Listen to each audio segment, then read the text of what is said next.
Hello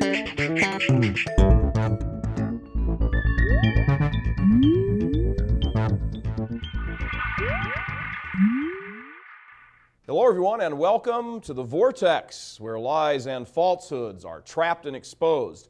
I'm Michael Voris. Good evening, ladies and gentlemen, and welcome to the World Heavyweight Championship bout for the title of Authentic Catholic Church. In one corner, weighing in at 800 pounds like a gorilla, is what Pope John Paul II once called the AntiChurch. In the other corner, beginning to finally find its footing and voice, is the church, established by Jesus Christ for the salvation of souls. In previous matchups, the anti-church has been pummeling the church for decades, landing blows from heretical theologians and vicious uppercuts and backstabbings from unfaithful bishops. But the church has survived this beating and somehow been gaining strength after relentless flurries of body blows by the anti-church. And that's about where this match stands right now.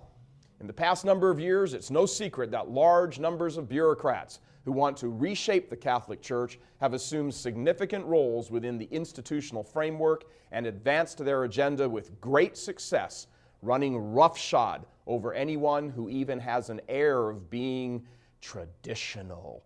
Oh, but the times, they are a-changin', and it's been the 2008 election and the abortion issue that has drawn the teeth of both sides. A casual observer might look at the flurry of pastoral letters and comments and interviews and documents and press releases from various bishops and think that a division is emerging. But that would not be totally correct. The division is not just now emerging, it's been going on for years, decades in fact, and it essentially boils down to this. There are those who wish to follow the authentic teachings of the church as closely as possible, and there are those who wish to rewrite the teachings of the church. Hence the names church and anti-church. For years, this division has not been widely publicized. Bishops, of course, are loath to admit any discord, but that doesn't alter the fact that there is a major rupture in the church in the West, and this election is bringing that rupture into focus. It's not a civil war, or in the language of church speak, a schism, at least not yet, but there is a definitely pitched battle going on. For years and years, stretching all the way back to 1968, when Pope Paul VI issued his letter condemning artificial birth control or contraception, the anti-church forces have run wild. They have advanced their agenda in seminaries. Instead of turning out properly formed priests ready to help pastor souls to heaven, they've turned out many deformed priests who have supervised the near total collapse of Catholic education, morals, and catechesis.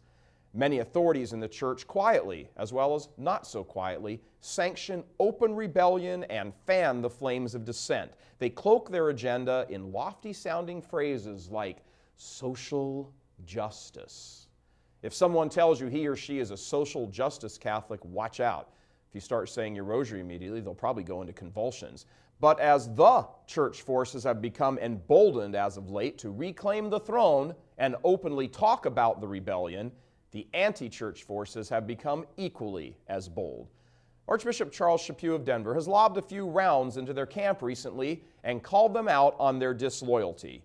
He said of them they, quote, have done a disservice to the church, confused the natural priorities of Catholic social teaching, undermined the progress pro-lifers have made, and provided an excuse for some Catholics to abandon the abortion issue instead of fighting.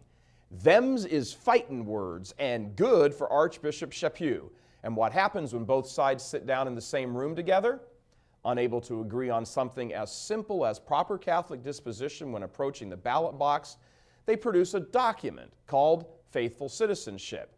That document is a compromise document, including language that both sides can quote from. This leaves the entire question of Catholic duty as a voter and citizen unresolved. What should be the priority? Abortion, an intrinsic evil, or social justice issues on which there is great latitude and room for debate? It's no great shock that those who seek to undo much of church teaching side with the social justice issues.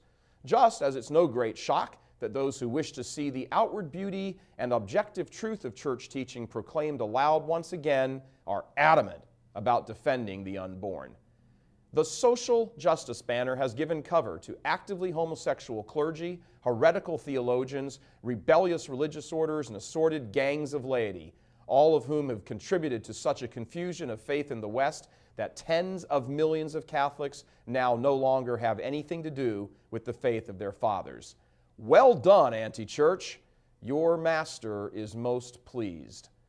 The one thing that the AntiChurch cannot withstand is being dragged out into the light, and that is exactly what this election is doing. It is exposing the battle within the church for control of the church.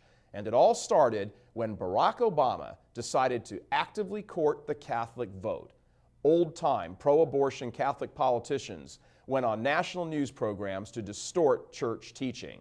Obama's camp also recruited various nominal Catholics around the country to push for his campaign, and they went on the record. And all this combined to finally cause faithful bishops to go on the public record themselves by denouncing the perversions of Catholic teaching and thus bring the decades-old battle right on to the front pages. And that's where we stand right now, still in the ring, under the bright lights, with supporters of each side cheering and yelling. But one thing is absolutely certain, and all you have to do is look up Matthew chapter 16, verse 18 to prove it.